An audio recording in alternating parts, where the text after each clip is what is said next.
Le silence régnait, un silence absolu, là-haut, à 60 étages au-dessus du chaos fébrile de São Paulo, Brésil. Dans cet appartement qui était moins un foyer qu'un sanctuaire de verre et de calme, le seul son qui importait était celui qui résonnait dans le crâne de Miguel Prado.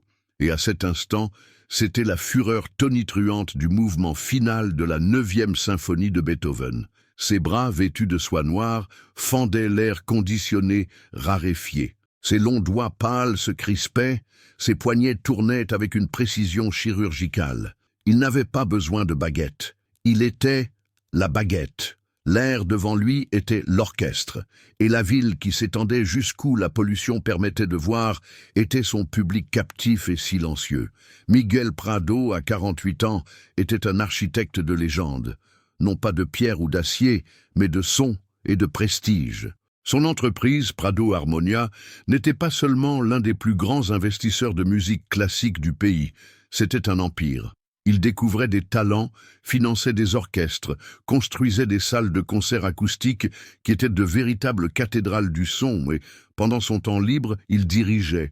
Ah, comme il dirigeait! C'était sa véritable passion, la seule forme de transcendance qu'il se permettait. Sur l'estrade, il était un dieu, modelant le chaos en beauté, extrayant l'ordre et la passion de dizaines d'âmes différentes, les unissant sous sa volonté singulière. En dehors de l'estrade, il s'efforçait de maintenir le même ordre, la même distance divine. Son appartement en était la preuve, un mausolée de design minimaliste. Du marbre italien si blanc qu'il blessait les yeux, des panneaux de bois foncé qui ne gardaient aucune photo de famille, et des murs de verre qui remplaçaient tout besoin d'art. L'art était dehors, la métropole infatigable. Un organisme vivant et palpitant qu'il observait avec le détachement d'un entomologiste étudiant une colonie de fourmis. Le jour, un monstre de béton et de fureur. La nuit, une tapisserie de faux diamants, un fleuve de rubis et de topazes liquides coulant dans les artères des avenues. C'était la seule beauté chaotique qu'il admirait, car il pouvait rester au-dessus, intact. Sa routine était sa religion. Il se réveillait à 5 heures du matin, sans réveil. Son corps était un métronome. Petit déjeuner, café noir, sans sucre, et une seule tranche de pain complet avec de l'avocat, préparé par une gouvernante fantôme nommée Inès, qu'il voyait peut-être 2 fois par semaine, et avec qui il communiquait par des billets concis laissés sur le comptoir en quartz. De 6 heures à 8 heures, il étudiait les partitions. Il ne les lisait pas seulement, il les disséquait, comprenant l'intention du compositeur à un niveau presque cellulaire. De 8 heures à 8h30, son assistante personnelle, Hélène, une femme d'une efficacité effrayante et aux émotions indéchiffrables, arrivait pour le briefing quotidien. « Bonjour, monsieur Prado », dit-elle ce matin-là, la voix neutre comme le bourdonnement de la climatisation. Elle était arrêtée à exactement 3 mètres du fauteuil en cuir où Miguel terminait sa lecture. Votre agenda pour aujourd'hui. Réunion avec le conseil de l'orchestre philharmonique à 10 heures. Déjeuner avec le ministre de la Culture à 12h30. Et l'audition pour le poste de premier violon est prévue pour 15 heures. Michel ne leva pas les yeux de la partition de Mahler. Annulez le déjeuner. Dites au ministre qu'un imprévu familial est survenu. Envoyez-lui une caisse de notre meilleure Bourgogne en guise d'excuse. Hélène ne sourcilla pas. Un imprévu familial, monsieur, dois-je préciser quelque chose? Finalement, il la regarda. Ses yeux, d'un gris profond comme le ciel avant l'orage, étaient son outil le plus efficace. Il pouvait inspirer la terreur ou la dévotion, selon le micro-mouvement de ses muscles faciaux. Hélène, depuis combien d'années travaillez-vous pour moi? 7 ans, monsieur. Et en 7 ans, quand est-ce que j'ai eu un imprévu familial? Un silence tendu emplit l'espace. L'idée même était absurde. Michel Prado n'avait pas de famille. Ses parents étaient décédés il y a plus d'une décennie. Il n'avait pas de frères et sœurs. Et plus important encore, il n'avait pas d'enfants. Il n'en aurait jamais. La parole d'un médecin, prononcée alors qu'il n'avait que la vingtaine, avait été la note finale d'une partie de sa vie avant même qu'elle puisse être composée. Stérilité idiopathique, une sentence froide et clinique qui, à l'époque, l'avait dévasté. Il rêvait d'un enfant à qui il pourrait transmettre sa passion, son savoir. Mais la douleur, comme tout dans sa vie, avait été traitée, compartimentée et finalement transformé en carburant. S'il ne pouvait pas créer un héritier de son sang, il créerait un héritage sonore qui résonnerait pendant des siècles. La décision du médecin était devenue une licence poétique pour sa solitude, une justification pour construire son empire sans les distractions désordonnées des liens humains. L'amour, le mariage, les enfants étaient des mélodies trop complexes et imprévisibles, pleines de notes dissonantes qu'il ne pouvait contrôler. Et Michel Prado devait tout contrôler. « Faites preuve de créativité, Hélène, dit-il finalement, la congédiant d'un geste. C'est pour cela que je vous paie. Elle acquiesça, statut d'efficacité, et se retira. Michel se tourna vers la fenêtre. Là-bas, un point vert au milieu du gris, le jardin du Luxembourg. Avec une longue vue qu'il gardait discrètement dans un coin, il observait parfois, non par voyeurisme, mais par curiosité anthropologique. Il voyait des couples, des familles. Il voyait un père apprendre à sa fille à faire du vélo, le petit corps déséquilibré étant soutenu par des mains fortes. Une fois, il s'était permis de ressentir une pointe, une note fantôme, mais il l'avait rapidement réduite au silence. Ce n'était pas sa symphonie. La sienne était plus grande, plus pure. La journée se déroula comme une composition bien répétée. La réunion avec le conseil fut un exercice de pouvoir et de persuasion. Il les fit approuver le financement d'une tournée européenne avec la précision d'un chirurgien maniant un scalpel. Chaque mot, chaque pause, chaque regard, tout était calculé pour un effet maximal. Il quitta la salle de réunion, laissant derrière lui une trace d'admiration et une légère crainte. C'est ainsi qu'il aimait. À 3 heures, il était dans son bureau privé, au même immeuble, une pièce lambrissée qui sentait le vieux bois et l'histoire. La salle d'audition était juste à côté, insonorisée. Il n'assistait pas aux auditions préliminaires, seulement au final. Mais aujourd'hui, quelque chose le poussait à être attentif. Le poste de premier violon, le soliste, était crucial. C'était son second sur scène, le lien entre le chef d'orchestre et l'orchestre. Il avait besoin de quelqu'un à la technique impeccable, mais aussi avec une âme. À 3h15, Hélène entra, l'expression plus sévère que d'habitude. « Monsieur, la candidate de 3 heures, Laura Vargas, ne s'est pas présentée. » Miguel sentit une vague d'irritation, froide et acérée. Un retard était un manque de respect, une absence, une hérésie. Dans son monde, la ponctualité n'était pas une vertu, c'était l'oxygène. « Elle n'a pas répondu au téléphone ?»« Direct sur la messagerie vocale. » répondit Hélène. « J'ai vérifié son CV. Il est impressionnant. Diplômée avec mention du Conservatoire de Genève. Elle a joué avec l'Orchestre de Paris. Mais il y a une interruption ces 7 dernières années. Petit concert, cours particulier, rien de grandiose. » Le détail de cette interruption l'intrigua une seconde, mais l'irritation l'emporta. C'était une perte de temps, une imperfection dans la partition de sa journée. « Oubliez, la suivante !» grommela-t-il. Mais le nom et le manque de professionnalisme s'incrustèrent dans son esprit. Laura Vargas, l'audace, le manque de considération. Durant le reste de l'après-midi, tandis qu'il écoutait d'autres candidats, certains techniquement brillants mais sans âme, d'autres passionnés mais imprécis, son absence le hantait. C'était une note silencieuse, mais assourdissante. En fin de journée, de retour dans sa forteresse de verre dans le ciel, l'irritation avait fermenté et s'était transformée en quelque chose de plus. C'était une question de principe.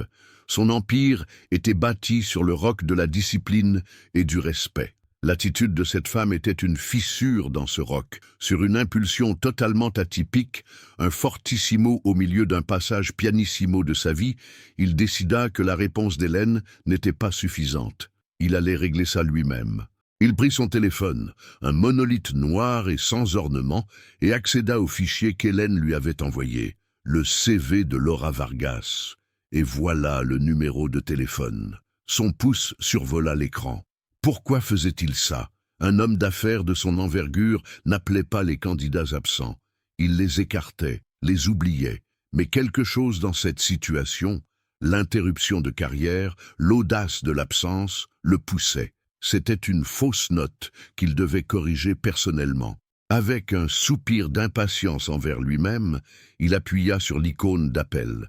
Le téléphone sonna 1, 2, 3 fois. Il était déjà prêt à raccrocher, à enterrer l'affaire lorsque la communication fut établie. Mais il n'y eut pas de « Allô ?» De l'autre côté de la ligne, un son qui n'appartenait pas à son monde méticuleusement orchestré. Un son petit, hésitant, effrayé, la voix d'un enfant. « Maman, maman ne peut pas répondre », dit une petite voix, étouffée par des sanglots contenus. Elle cherche sa partition qu'elle a perdue, bien sûr. Poursuivant directement la fin de la première partie, plongeons-nous dans la conversation qui changera à jamais l'univers de Miguel Prado. Partie 2, la note discordante, la voix. C'était ce qui déséquilibrait l'univers. Le monde de Miguel Prado était construit sur des sons qu'il comprenait, qu'il pouvait nommer, catégoriser et diriger. Le legato suave d'un violoncelle, le staccato précis d'un violon, le crescendo tonitruant des cuivres. Même le silence dans son appartement était un son qu'il contrôlait, un silence adagio, lourd et délibéré.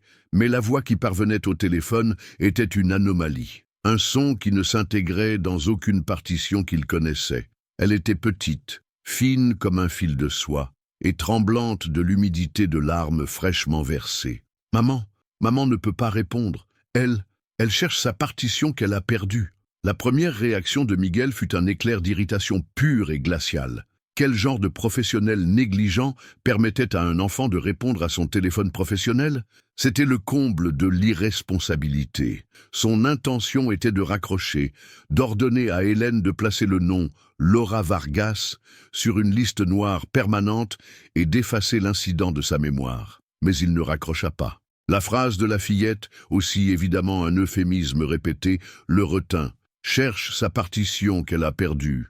Il y avait une tristesse dans cette métaphore qui transcendait la simple excuse. « Où est votre mère ?» La voix de Miguel sonna plus dure qu'il ne l'avait prévu, le ton d'un inquisiteur, pas de quelqu'un parlant à une enfant. Il y eut une pause de l'autre côté, un petit sanglot avalé. « Elle est dans sa chambre. La porte est fermée. Mettez-la au téléphone. » C'était un ordre. Il était habitué à donner des ordres et à être obéi. « Je ne peux pas. » La voix de la fillette était presque un murmure. Elle a dit qu'elle avait besoin d'être seule. Elle pleure tout bas pour que je n'entende pas, mais je l'entends toujours. Cette confession, livrée avec une honnêteté brutale et innocente, fut la première fissure dans son armure d'impatience. Pleure tout bas pour que je n'entende pas. L'image était inconfortable, désagréable. Il n'avait pas de place dans sa vie pour le mélodrame d'étranger. Quelle partition a-t-elle perdue ? Insista-t-il, changeant de tactique, essayant de déchiffrer le code. Était-ce pour l'audition d'aujourd'hui? Je crois que oui. C'était une partition très importante. Elle a dit que ça allait nous permettre d'acheter de la nourriture au vrai supermarché, pas seulement à l'endroit où on donne les restes. Chaque mot était un petit caillou lancé contre la vitre de son appartement. De la nourriture au vrai supermarché. La phrase flottait dans l'air stérile de l'appartement de Miguel, un concept aussi étranger que la vie sur une autre planète. Il regarda sa cuisine, un showroom d'acier inoxydable et de technologie allemande qui servait principalement à faire du café. La veille au soir, son dîner avait consisté en un filet de loup de mer au purée de truffes, livré par l'un des restaurants les plus chics de la ville. La juxtaposition était si violente qu'elle le laissa momentanément sans souffle. « Où est votre père ?» demanda Miguel, la question jaillissant presque par réflexe, la solution logique à un problème d'adulte absent. « Je n'ai pas de père », répondit la fillette avec une simplicité désolante, comme pour constater que le ciel est bleu. « Maman a dit qu'il était une symphonie inachevée, qu'il est parti avant la plus belle partie. Une symphonie inachevée. » La phrase était poétique, presque belle, et terriblement familière. C'est quelque chose qu'il aurait pu dire lui-même. Miguel sentit un frisson parcourir son échine, un frisson n'ayant rien à voir avec la température ambiante. L'irritation s'estompait, remplacée par une curiosité intense et alarmante. C'était un homme qui détestait les mystères, car les mystères étaient incontrôlables. Et il était au cœur d'un. « Comment vous appelez-vous » demanda-t-il, sa voix s'adoucissant pour la première fois, presque imperceptiblement. « Clara. »« Et quel âge avez-vous, Clara ?»« 7 ans. » 7. Le chiffre résonna dans l'esprit de Miguel. 7 ans. le même laps de temps que la lacune dans le CV de Laura Vargas. La coïncidence était une note dissonante, impossible à ignorer. Une alarme silencieuse se mit à sonner dans les recoins les plus profonds de son esprit. « Clara », dit-il lentement, choisissant ses mots avec le soin d'un musicien accordant un instrument rare. « Votre mère parle de cette symphonie, de l'homme qui est parti. Parfois, quand elle est triste et regarde une vieille photo, c'est une fête dans une ville avec des pierres étranges au sol. Elle joue du violon, et le monsieur la regarde d'une façon dont personne ne me regarde jamais. Pierres étranges au sol. » L'esprit de Miguel fit instantanément le lien. Paraty. Les rues pavées irrégulières, l'architecture coloniale, l'humidité de l'air mêlée à l'odeur de la brise marine et de la cachaça. Il n'y était allé qu'une fois, il y a 7, peut-être 8 ans, pour la Fliplo, le festival littéraire et musical. Cela avait été une rare concession à la spontanéité, un écart à sa routine rigide. L'alarme dans son esprit se fit plus forte. « Et à quoi ressemble cet homme sur la photo, Clara ?» demanda-t-il, le cœur se mettant à battre à un rythme irrégulier, un accélérando qu'il ne contrôlait pas. « Il est grand, il a les cheveux noirs, mais avec quelques mèches blanches ici, » décrivit la fillette, et Miguel pouvait presque sentir un doigt fantôme pointer vers ses propres tempes. Et il ne sourit pas vraiment. C'est un sourire juste au coin des lèvres. Maman dit qu'il était trop sérieux, qu'il avait peur de la musique forte de la vie. L'air devint rare dans ses poumons. Chaque description était un coup de marteau sur un diapason, faisant vibrer en lui des cordes qui ne sonnaient plus depuis des années. Peur de la musique forte de la vie. C'était une accusation, une qu'il s'était déjà faite lors de rares nuits d'insomnie. « Votre mère, elle a déjà dit son nom ?» La question sortit comme un souffle, un fil de son. Il se sentait au bord d'un précipice, face à un abîme obscur, un silence. Miguel entendit un bruit d'objet traîné de l'autre côté de la ligne. « J'ai la boîte à secret de maman », chuchota Clara, conspiratrice. « La photo est là. Il y a quelque chose d'écrit au dos, de son écriture. C'est Miguel. Miguel Prado. Son nom. Son nom. » Le temps s'arrêta. La 9e symphonie de Beethoven, qui résonnait encore dans sa mémoire, fut remplacée par un bourdonnement aigu et blanc, un son de néant. Le téléphone, un objet léger de métal et de verre, sembla soudain peser une tonne dans sa main. Il regarda à travers la paroi vitrée, mais ne vit pas la ville. Il vit le visage d'une femme, 7 ans plus jeune, les yeux sombres et intenses, les cheveux bruns tombant sur ses épaules, tandis qu'elle jouait un Vivaldi passionné dans un coin de Paraty, la lumière jaune des réverbères coloniaux créant une auréole autour d'elle. Laura, il se souvenait. Comment aurait-il pu oublier? Elle était la personnification de cette musique forte de la vie qu'il craignait tant, une violoniste de rue au talent d'une soliste de concert. Ils avaient conversé pendant des heures sur la musique, sur leurs rêves, sur la prison du succès et la liberté de l'anonymat. Il y avait une alchimie entre eux, une résonance qui l'effraya. Lui, le maître du contrôle, se sentit totalement désemparé. Ils passèrent la nuit ensemble. Et le lendemain matin, dominé par la panique de ressentir quelque chose de réel, quelque chose qui pourrait dévier le cours de sa vie parfaitement planifié, il s'enfuit avant qu'elle ne se réveille.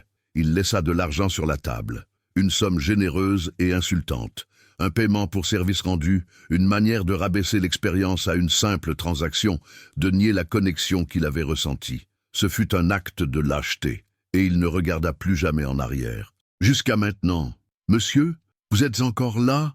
La voix de Clara le ramena de l'abîme de ses souvenirs. Miguel ne pouvait parler. Sa gorge était serrée. Le mot « stérile » qui avait été la pierre angulaire de son identité pendant plus de 2 décennies, clignotait maintenant dans son esprit comme une lumière aux néons défectueuses.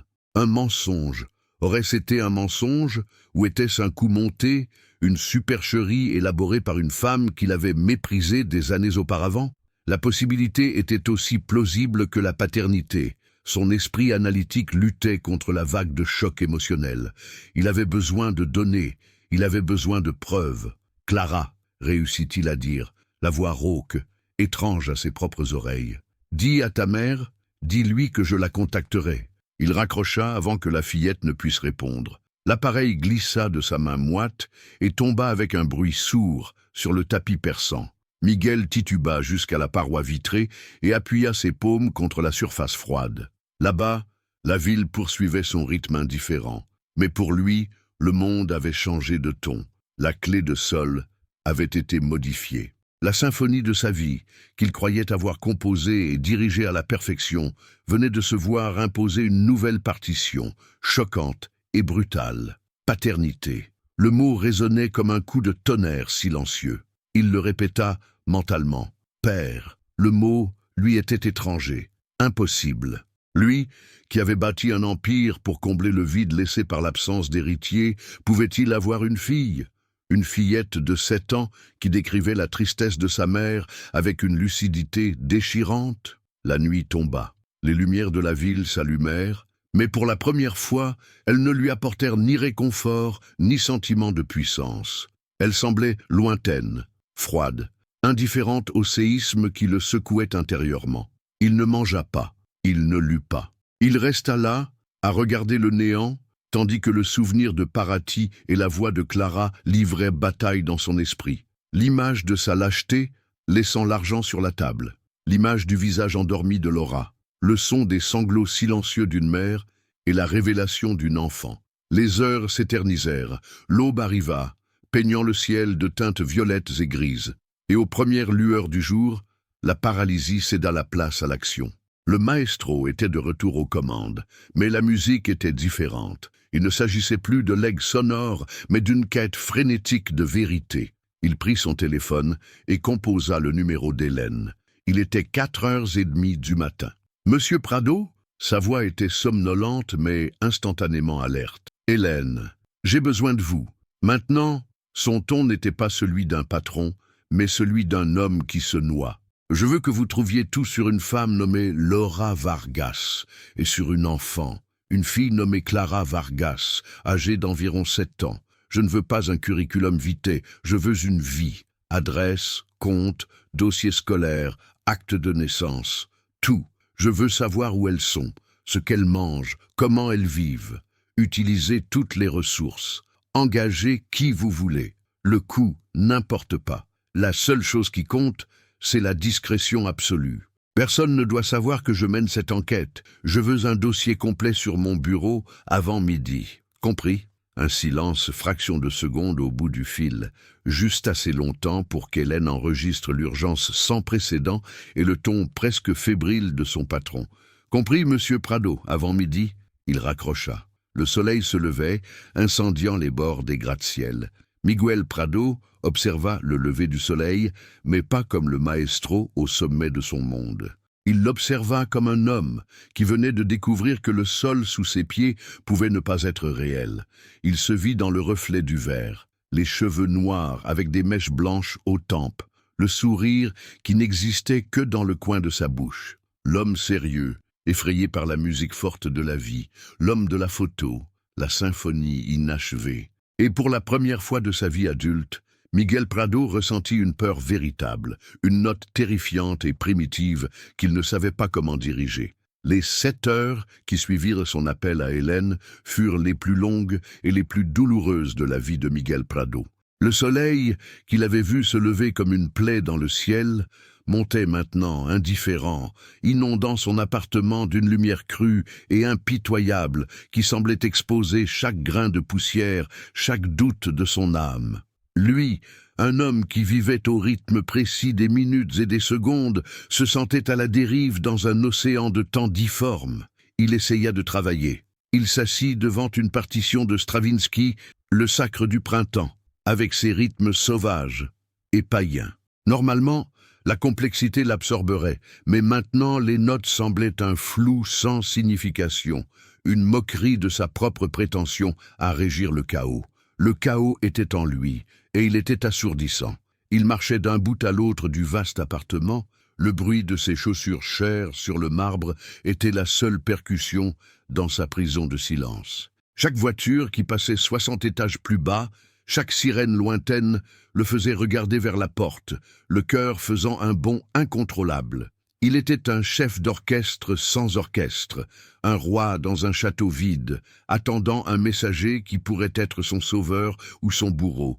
L'image de la fillette Clara ne le quittait pas, sa voix, son petit sanglot. Elle pleure doucement pour que je n'entende pas, mais j'entends toujours. La phrase était un ostinato cruel, un thème répétitif qui refusait de quitter son esprit. Pour la première fois depuis des décennies, Miguel sentit la texture de la culpabilité. Elle était rugueuse, inconfortable. Le souvenir de sa lâcheté à Paraty n'était plus un fait distant et archivé, mais une scène vive et en technicolore. Il n'avait pas seulement abandonné une femme avec laquelle il avait eu une connexion authentique, il l'avait insultée avec son argent, une tentative pathétique d'effacer l'humanité de l'expérience. Et si cette nuit-là, cet acte de fuite avait engendré une conséquence de 7 ans avec une voix triste et des yeux qu'il ne connaissait pas encore. La possibilité était un poids écrasant sur sa poitrine, une pression qui menaçait de lui briser les côtes.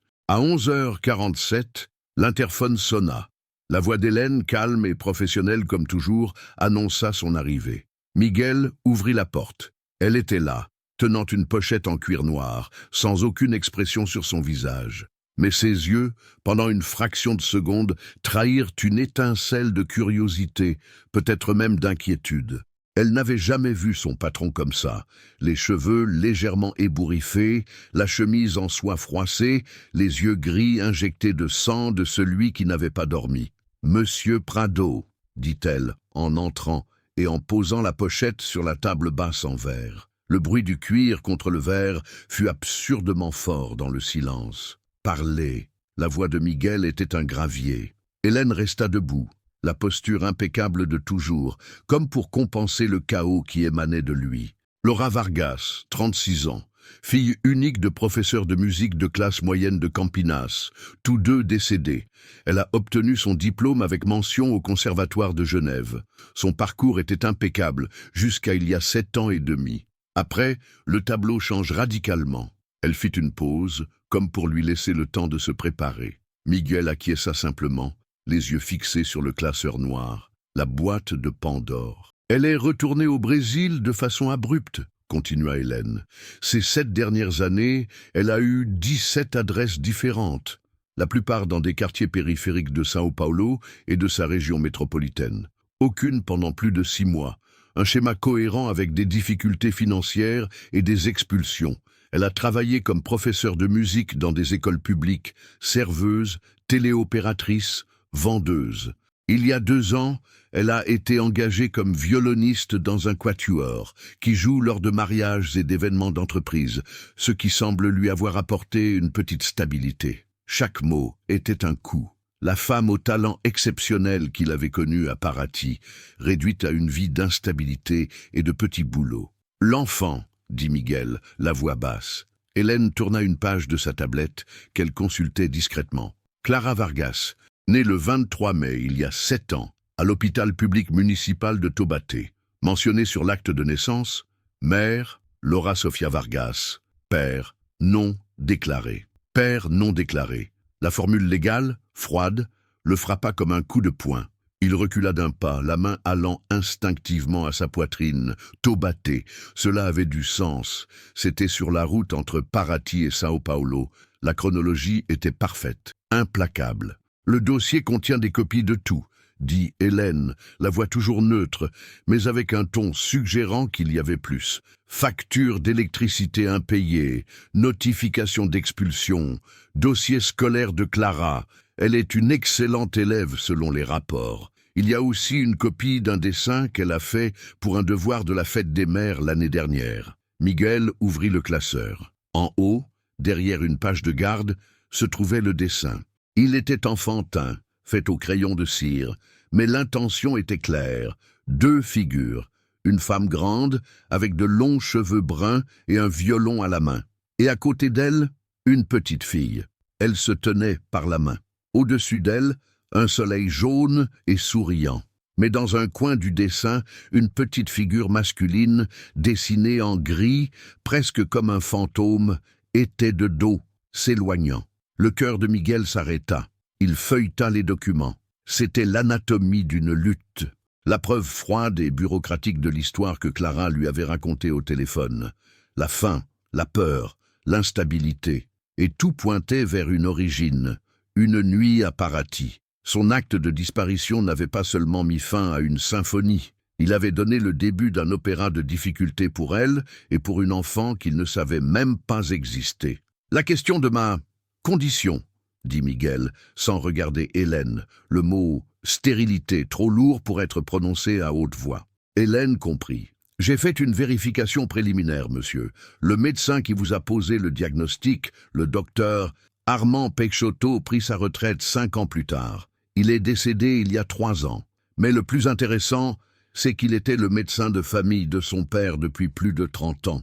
Et j'ai trouvé des traces de transferts financiers substantiels de l'entreprise de son père vers un compte personnel du docteur Peixoto, annuellement, pendant une décennie, à partir de l'année de son diagnostic.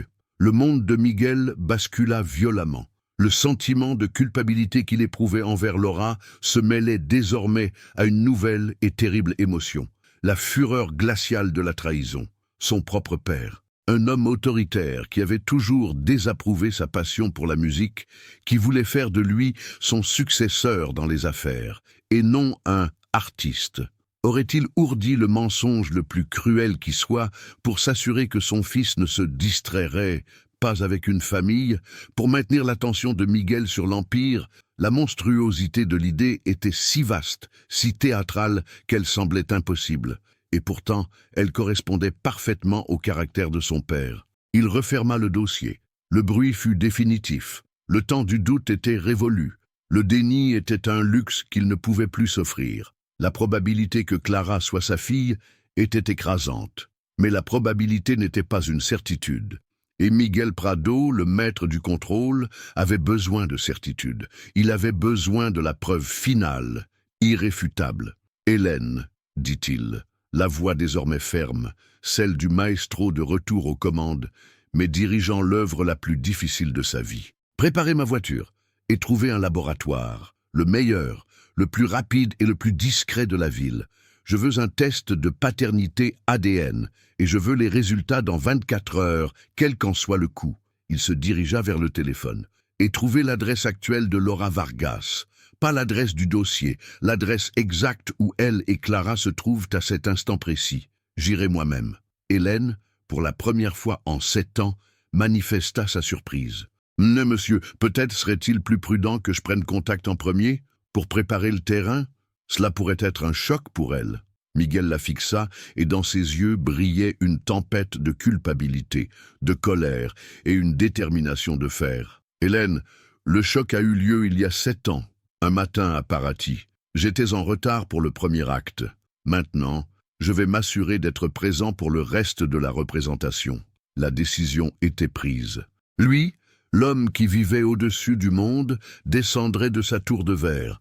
Il allait affronter la musique, non pas comme un maestro protégé par la distance du pupitre, mais comme un homme, dépouillé de ses certitudes, sur le point de trouver la note la plus importante et la plus terrifiante de toute sa vie. Le trajet fut une descente, non seulement en altitude, mais en statut, en réalité, en tout ce que Miguel Prado définissait comme son univers. La Mercedes blindée glissait silencieusement, une capsule de cuir et d'air filtré, immunisée contre le monde extérieur. Mais aujourd'hui, pour la première fois, Miguel sentait la ville vibrer de l'autre côté du verre fumé. Il laissa derrière lui les larges avenues arborées des jardins, où les vitrines étaient des galeries d'art et les gens marchaient avec la hâte calculée de ceux qui maîtrisent leur temps. Lentement, le décor commença à se défaire, à se transformer.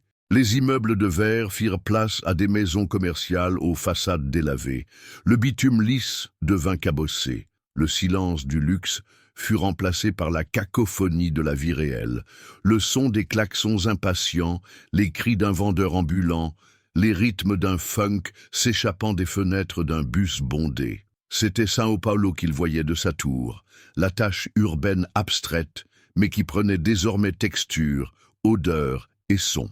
Une odeur de friture et de diesel, un son de lutte et de vie. C'était nauséabond et fascinant. Sur ses genoux, la serviette en cuir noir ressemblait à un artefact d'une autre planète.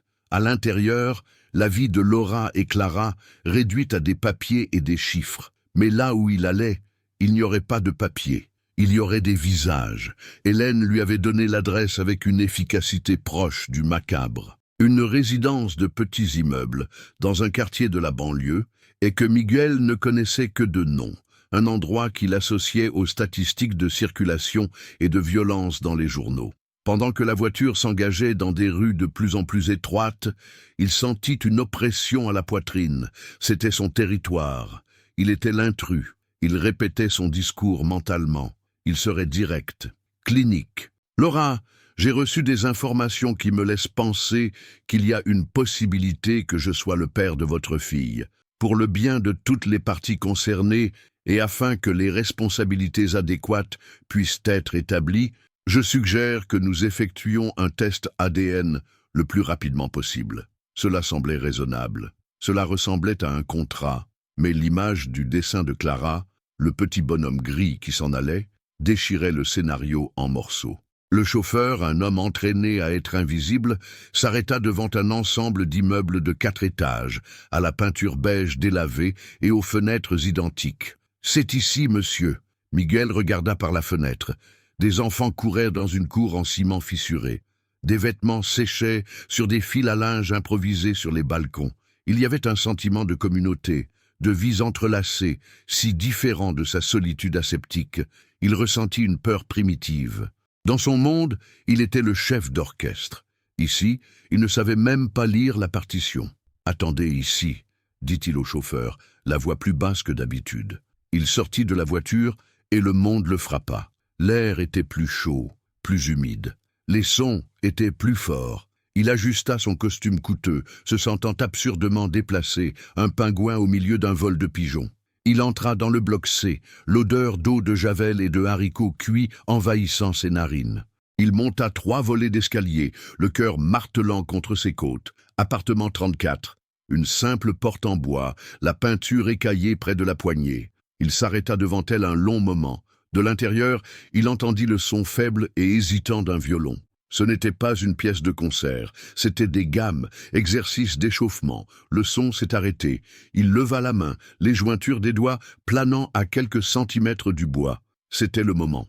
La note qui changerait toute la composition. Il frappa, 3 coups secs et fermes. Le silence qui suivit fut lourd.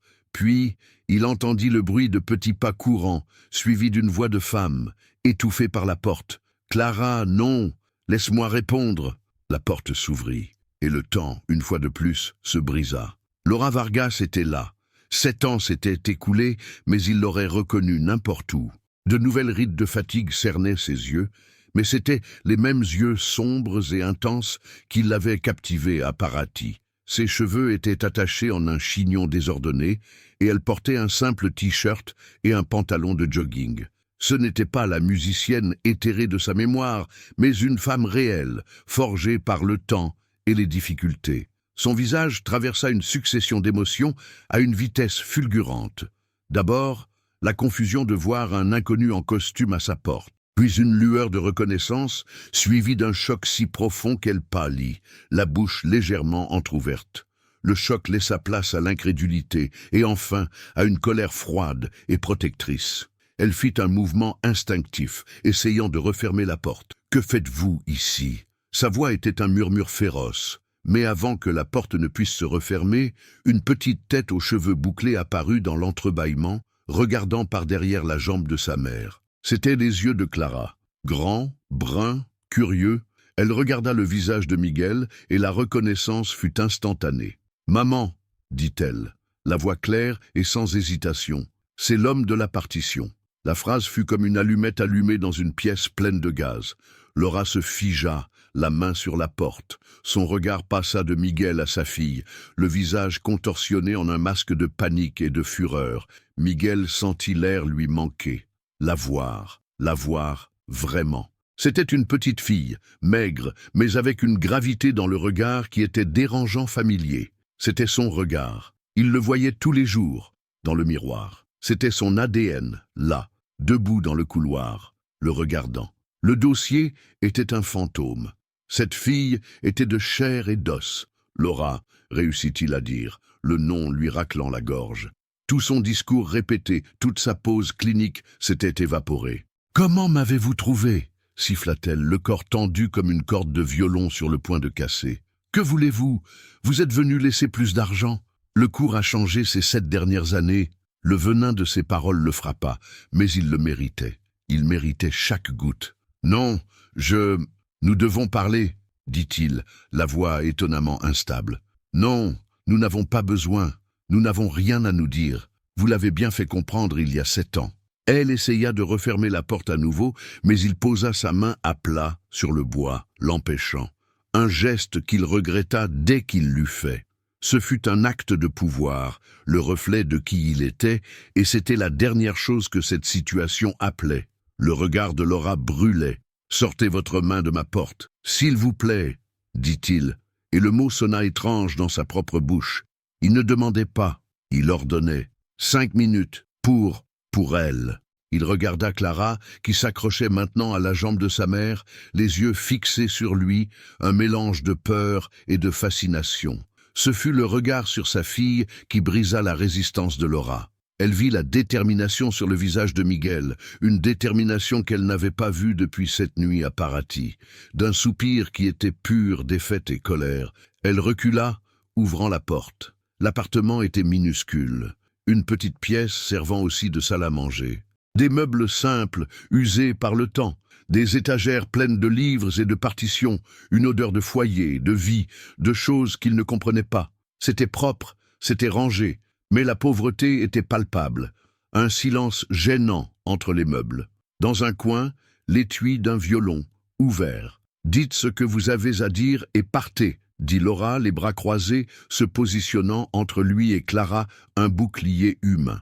Miguel entra, se sentant comme un géant maladroit dans ce petit espace. Son costume semblait crier l'opulence. Il se sentait obscène. « Je sais, commença-t-il, la voix basse. À propos de Clara, vous ne savez rien, rétorqua-t-elle. Vous n'avez même pas le droit de prononcer son nom. J'ai reçu votre curriculum vitae, continua-t-il, essayant de trouver un chemin, une logique. L'audition, le hiatus de 7 ans. J'ai appelé, et une enfant a répondu, compléta Laura, la voix ruisselant de sarcasme. J'imagine le choc pour le grand maestro Miguel Prado. Des gens réels, avec de vrais problèmes. Ça a dû gâcher votre journée. Oui, admit-il, avec une honnêteté qui l'a surpris. Gâché, détruit, renversé tout. Il regarda Clara, qui le regardait toujours en silence. Laura, j'ai besoin de connaître la vérité. Sans jeu, sans accusation, juste la vérité. Elle rit, un son sans joie. La vérité? Vous voulez la vérité? La vérité, c'est que vous avez fui comme un lâche. La vérité, c'est que j'ai découvert que j'étais enceinte 2 semaines plus tard, seule et sans le sou. La vérité, c'est que j'ai lutté tous les jours ces 7 dernières années pour lui donner une vie décente, pendant que vous vous souveniez probablement même pas de mon nom. Voilà la vérité. Satisfait? Chaque mot était un coup mérité. Il les absorba, sans se défendre. Non, dit-il finalement, pas satisfait, parce qu'il y a une autre vérité. Toute ma vie, on m'a dit que je ne pouvais pas avoir d'enfant, que j'étais stérile. Laura le fixa, la colère sur son visage laissant place à un éclair de confusion. Quoi? C'est un diagnostic que j'ai reçu à 20 ans. C'était la base sur laquelle j'ai construit toute ma vie, expliqua-t-il, sa voix gagnant une intensité urgente. Je n'ai jamais, en 1 million d'années, envisagé la possibilité. Jusqu'à hier, il vit le doute dans ses yeux. Elle ne savait pas si elle devait le croire, si ce n'était qu'un nouveau stratagème, une excuse. « Je me fiche de tes excuses, » dit-elle, la voix plus faible. « Ça ne change rien. »« Ça change tout, » insista-t-il. « Laura, si elle est ma fille, s'il y a la moindre chance, je ne peux pas, je ne vais pas. » Il s'arrêta, incapable d'articuler l'immensité de ce qu'il ressentait. La culpabilité, la responsabilité, cette étrange et terrifiante pointe d'espoir. Il respira profondément, revenant à son plan initial, la seule chose concrète à laquelle il pouvait s'accrocher. « Je veux faire un test ADN. » La demande, si clinique, si froide, fit revenir la colère sur le visage d'elle. « Ah, bien sûr. La procédure standard. Vous débarquez dans ma vie, vous retournez tout, et maintenant vous voulez une preuve scientifique, comme si elle était un objet dans une vente aux enchères que vous devez authentifier avant d'enchérir. Ce n'est pas ça, dit-il, frustré par son incapacité à communiquer. C'est pour être sûr, pour qu'il n'y ait aucun doute, pour moi, pour toi, pour elle. Je n'ai aucun doute, Miguel, dit-elle, son nom résonnant comme une malédiction. J'ai vécu avec cette certitude tous les jours. Ils se sont regardés dans une impasse. La tension était si palpable qu'on aurait pu la couper au couteau. Ce fut Clara qui la brisa. Elle fit un pas en avant, sortant de derrière sa mère. « Vous êtes la symphonie ?» demanda-t-elle, la voix petite mais claire, regardant directement Miguel. « Celle qui ne finit jamais ?» Le coup fut droit au cœur. Miguel sentit ses genoux faiblir. Il s'accroupit, se mettant à sa hauteur, un mouvement qui sembla exiger un effort herculéen. Il regarda dans les yeux de cet enfant et y vit un univers de questions. « Je ne sais pas, » répondit-il, la voix étranglée, « mais j'aimerais le découvrir. » Laura observait la scène, le cœur en guerre civile. La colère qu'elle ressentait pour cet homme luttait contre la douleur qu'elle voyait dans ses yeux. Et, par-dessus tout, l'amour pour sa fille. Clara méritait des réponses. Elle méritait plus que la vie qu'elle pouvait lui offrir. « Le test, » dit-elle, la voix résignée. « Nous ferons le test, mais à mes conditions. » Miguel se releva, le regard toujours fixé sur Clara, mais l'attention tournée vers Laura. « Quelles que soient les conditions, ce sera dans un laboratoire de mon choix, et vous ne viendrez plus jamais frapper à ma porte sans prévenir. Le contact se fera par avocat ou par une tierce personne. Vous ne transformerez pas la vie de ma fille en un cirque. » « D'accord, » dit-il sans hésiter. Un accord fragile fut scellé au milieu de cette petite pièce. Il n'y avait pas de soulagement, seulement le poids de ce qui allait arriver. Miguel savait qu'il était temps de partir. Il lança un dernier regard à Clara, gravant son visage dans sa mémoire. « Je vais régler ça, » dit-il à Laura, une promesse. Il se retourna et sortit, fermant la porte derrière lui. En descendant les escaliers, l'odeur de haricots et de vie sembla le suivre. Il entra dans le refuge silencieux de sa Mercedes, le contraste avec l'appartement de Laura le frappant physiquement. Le maestro était de retour dans sa tour d'ivoire, mais la tour était fissurée. Il n'était plus seulement le chef d'orchestre de sa propre vie. Il faisait désormais partie d'un duo inattendu, une mélodie complexe et douloureuse qu'il commençait à peine à apprendre. Et tandis que la voiture s'éloignait, laissant derrière elle l'immeuble beige, il savait que le résultat de ce test n'était pas la fin de l'histoire. Ce n'était que la fin du prélude. Le lendemain fut une composition monochrome, l'anxiété. Pour un homme qui s'enorgueillissait de sa capacité à compartimenter, à isoler ses émotions pour qu'elles n'interfèrent pas avec la logique de ses journées, l'attente du résultat du test ADN fut une forme de torture raffinée. Miguel Prado découvrit que toutes ses cases mentales s'étaient brisées et les émotions débordaient partout, tachant la partition de sa routine. La procédure elle-même fut un exercice de contraste surréaliste. Le lendemain matin de sa rencontre avec Laura, une infirmière discrète, vêtue d'un uniforme blanc impeccable, arriva à son appartement de luxe. Dans un silence monastique, elle préleva le matériel génétique avec l'efficacité aseptique de celle qui catalogue un artefact. Un coton-tige à l'intérieur de sa joue, un tube plastique scellé dans une enveloppe rembourrée, un code-barre. Il était, à cet instant, réduit à un échantillon biologique, un ensemble de données à croiser avec un autre. Simultanément, il le savait, un processus similaire se déroulait dans le modeste appartement de la banlieue Est, un événement qui, pour Clara, devait être confus et peut-être un peu effrayant. L'image de Clara regardant un coton-tige avec ses yeux sérieux le hantait. Après le départ de l'infirmière, le silence dans son appartement, auparavant une source de pouvoir et de clarté, devint oppressant, lourd. Chaque seconde s'étirait avec la lenteur d'une note funèbre. Il tenta de se réfugier dans le travail, mais les tableaux financiers de Prado Harmonia lui semblaient une langue étrangère. Il s'assit au piano à queue, un magnifique Fazioli qui occupait une place d'honneur dans le salon, les doigts planant au-dessus des touches d'ivoire. Il pensa jouer Bach. L'architecture mathématique de ses fugues le calmait toujours, mais ses doigts n'obéirent pas. Dans son esprit, il n'entendait pas de contrepoint complexe. Il entendait la voix d'une fillette demandant « Êtes-vous la symphonie ?» La question de Clara l'avait complètement désarmée. Elle était plus profonde qu'elle ne pouvait l'imaginer. Il avait passé toute sa vie à croire qu'il était la symphonie complète, le compositeur, le chef d'orchestre, l'orchestre et la salle de concert, tout en un système fermé et autosuffisant. Maintenant, il était forcé d'envisager la possibilité qu'il ne soit pas l'œuvre entière, mais seulement un mouvement long, solitaire et arrogant, peut-être, mais incomplet, et que le reste de la symphonie, le scherzo, l'adagio, le final, vivait dans un appartement de 3 pièces, luttant pour payer ses factures. Il se leva du piano et s'approche d'une bibliothèque où, dans un cadre photo argenté discret, se trouve une vieille photo, lui et son père, devant l'Opéra Garnier. Michel était un jeune homme d'une vingtaine d'années, mince, aux cheveux longs et avec une lueur d'ambition dans les yeux. Son père, un homme corpulent en costume, arborait un sourire qui n'atteignait pas son regard, la main posée possessivement sur son épaule.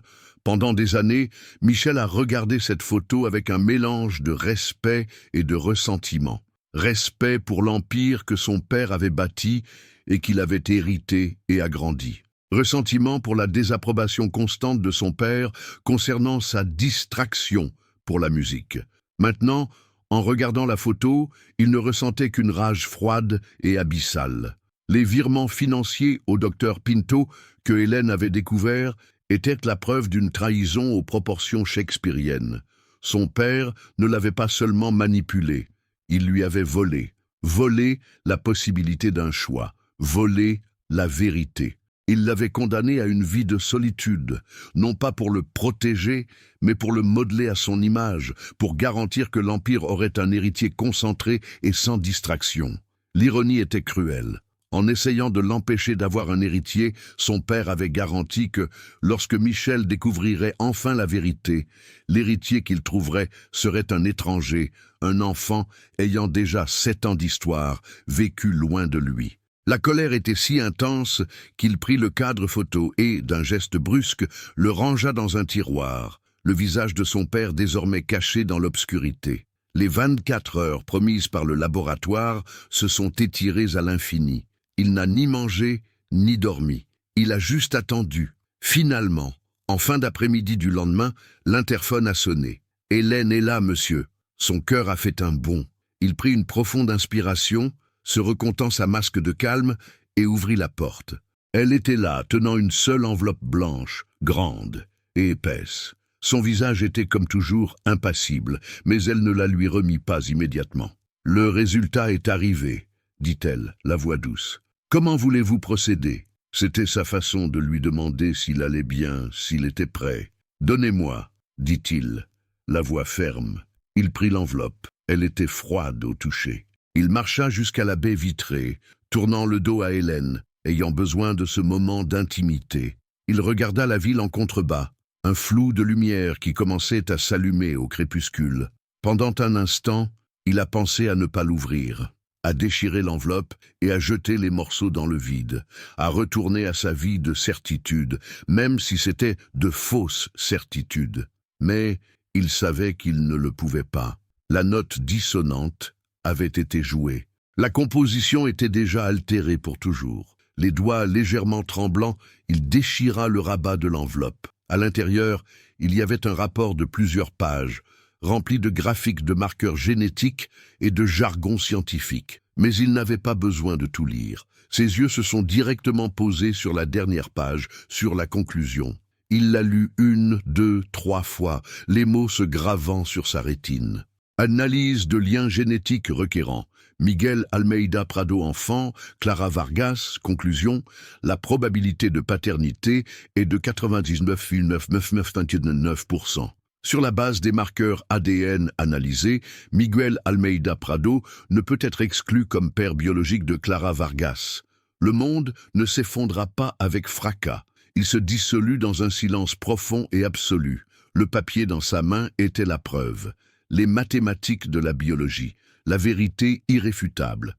99,999%. L'infime marge de doute était une formalité statistique, une moquerie de la certitude absolue qu'il ressentait désormais dans chaque cellule de son corps. Il était père. Le mot résonna dans le silence de son esprit. Père. Il baissa le papier, le bras tombant le long de son corps. Le reflet dans la vitre lui montra un étranger. Un homme de 48 ans, au sommet de son pouvoir et de son succès, qui venait de découvrir que le pilier central de son existence était un mensonge et que la pièce la plus importante de sa vie lui manquait depuis 7 ans. Une vague d'émotion le submergea, si déferlante qu'il dut s'appuyer sur le verre froid pour ne pas tomber. Il y avait la colère envers son père. Il y avait le sentiment de culpabilité écrasant envers Laura et tout ce qu'elle avait enduré. Il y avait la peur de l'inconnu, d'un avenir qu'il ne savait comment gérer, mais sous tout cela, il y avait quelque chose de plus, quelque chose qu'il ne ressentait plus depuis très, très longtemps, une petite et fragile graine de joie. Non, c'était plus complexe que ça. C'était un sentiment de connexion, d'appartenance. La symphonie de sa vie n'était pas incomplète. Elle avait un autre mouvement qu'il venait de découvrir. « Monsieur Prado ?» La voix d'Hélène venant de loin le ramena à la réalité. Il se retourna. Le masque était tombé. Son visage était nu, montrant la dévastation et la merveille de ce moment. « Appelez mes avocats », dit-il, la voix rauque. La première réaction fut celle du vieux Miguel, l'homme d'affaires. « Préparez un fonds fiduciaire, le meilleur, avec tout ce dont elle aura besoin. École, santé, logement. Je veux que leur vie soit réglée, immédiatement. Oui, monsieur », dit Hélène en prenant son téléphone. « Attendez » l'interrompit-il. Il regarda à nouveau le dossier qui était toujours sur la table. Il regarda le dessin de Clara, le petit bonhomme gris, de dos. La solution n'était pas seulement l'argent. L'argent était ce qu'il avait utilisé pour insulter Laura 7 ans auparavant.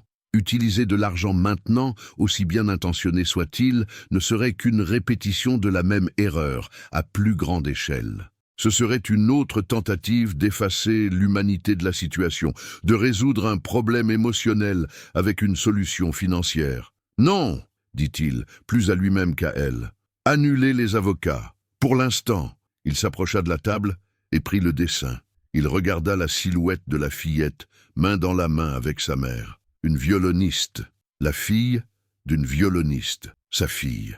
Une idée commença à se former. Un geste, pas une solution, mais un commencement. Un premier pas sur un pont qu'il aurait à construire, pierre après pierre. « Hélène, dit-il, la voix désormais claire, empreinte d'une nouvelle détermination. J'ai besoin que vous trouviez quelque chose pour moi. Pas le meilleur du marché, pas le plus cher. Je veux le meilleur pour une enfant de 7 ans qui apprend à jouer, un violon 3/4, en bon bois, avec un son chaud. Je veux aussi le meilleur professeur de Paris, quelqu'un de patient et d'attentionné pour des cours particuliers. » Hélène le regarda, la surprise brisant enfin sa façade professionnelle. « Livrez-le chez elle, » continua Miguel, ignorant sa surprise. « Aujourd'hui, sans carte, sans identification, juste un mot. » Il prit un stylo et un petit bloc-notes sur son bureau. Son écriture, habituellement anguleuse et pressée, était plus douce. Il réfléchit un instant et n'écrivit que 5 mots, pour que la musique ne s'arrête jamais. Il tendit le mot à Hélène. « Assurez-vous qu'elle le reçoive. »« Oui, monsieur, » répondit-elle, prenant le mot avec une délicatesse qu'il ne lui avait jamais vue. Après son départ, Miguel se retrouva seul à nouveau. Mais le silence n'était plus oppressant. Il était différent.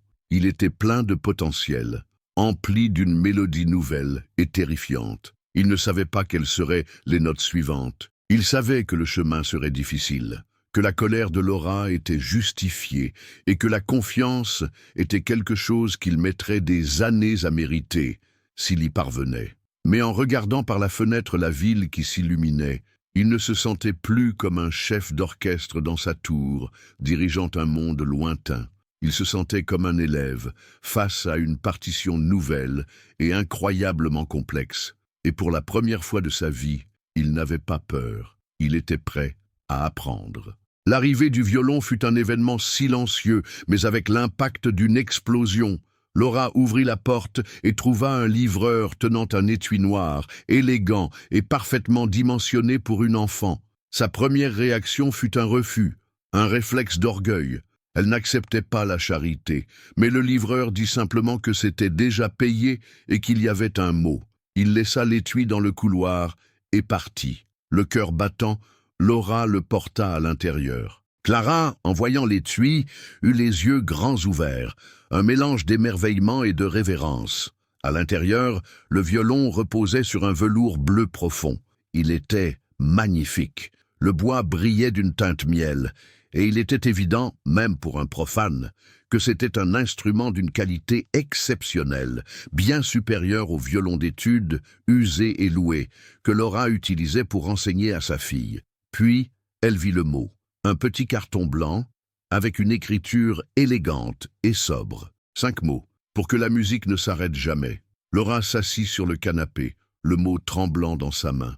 Il n'y avait pas de nom, mais ce n'était pas nécessaire. Seul un homme au monde pouvait avoir envoyé cela. Ce geste la désarma plus que toutes les excuses ou offres d'argent.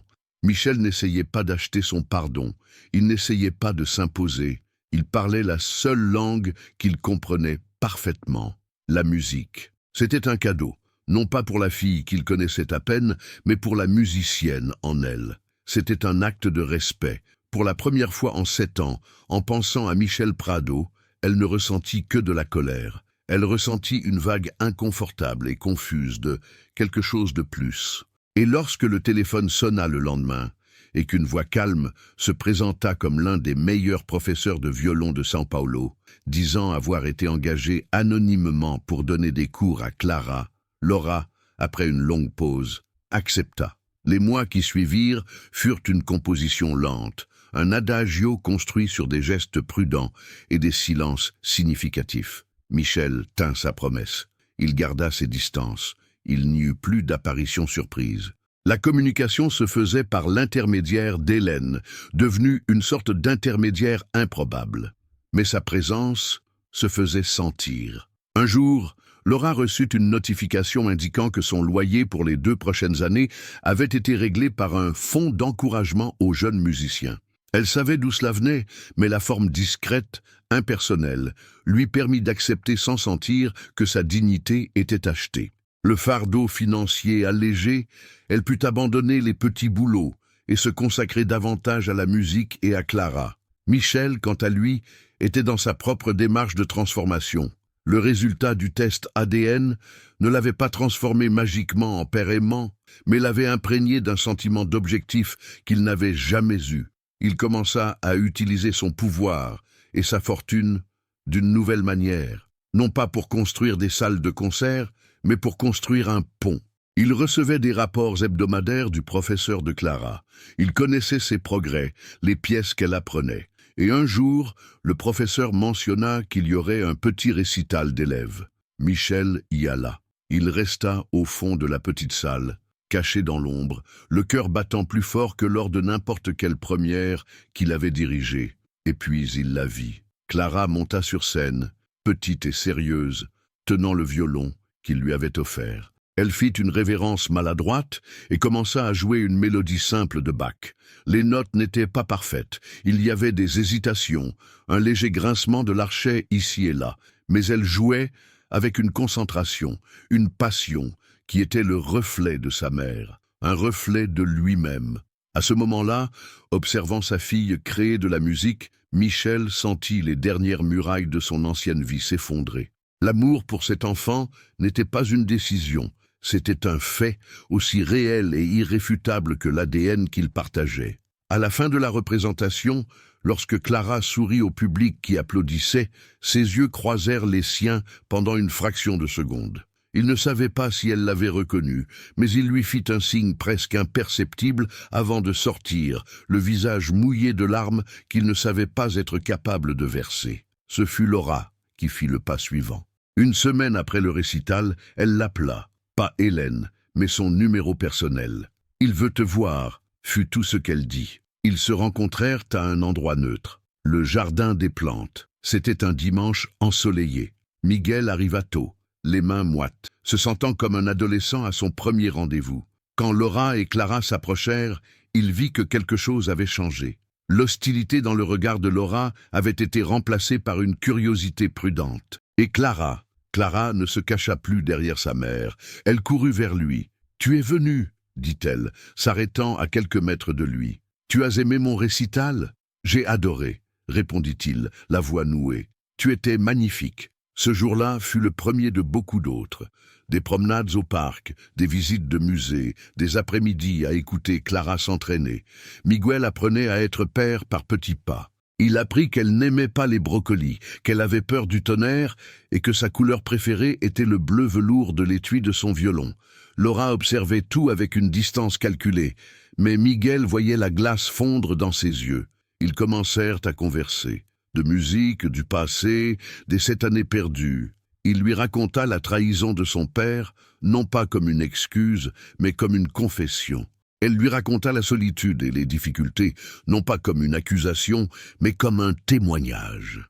Une amitié fragile, mais authentique, naissait des cendres de leur histoire tumultueuse. La crise arriva un jour parfait d'automne.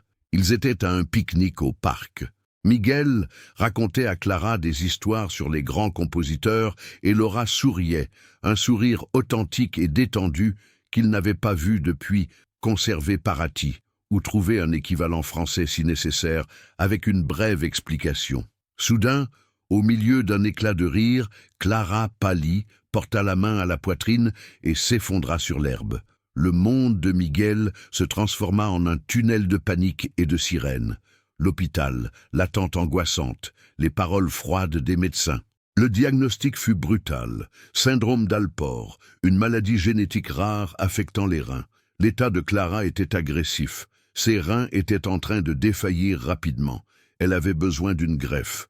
Le mot « génétique » résonna dans l'esprit de Miguel.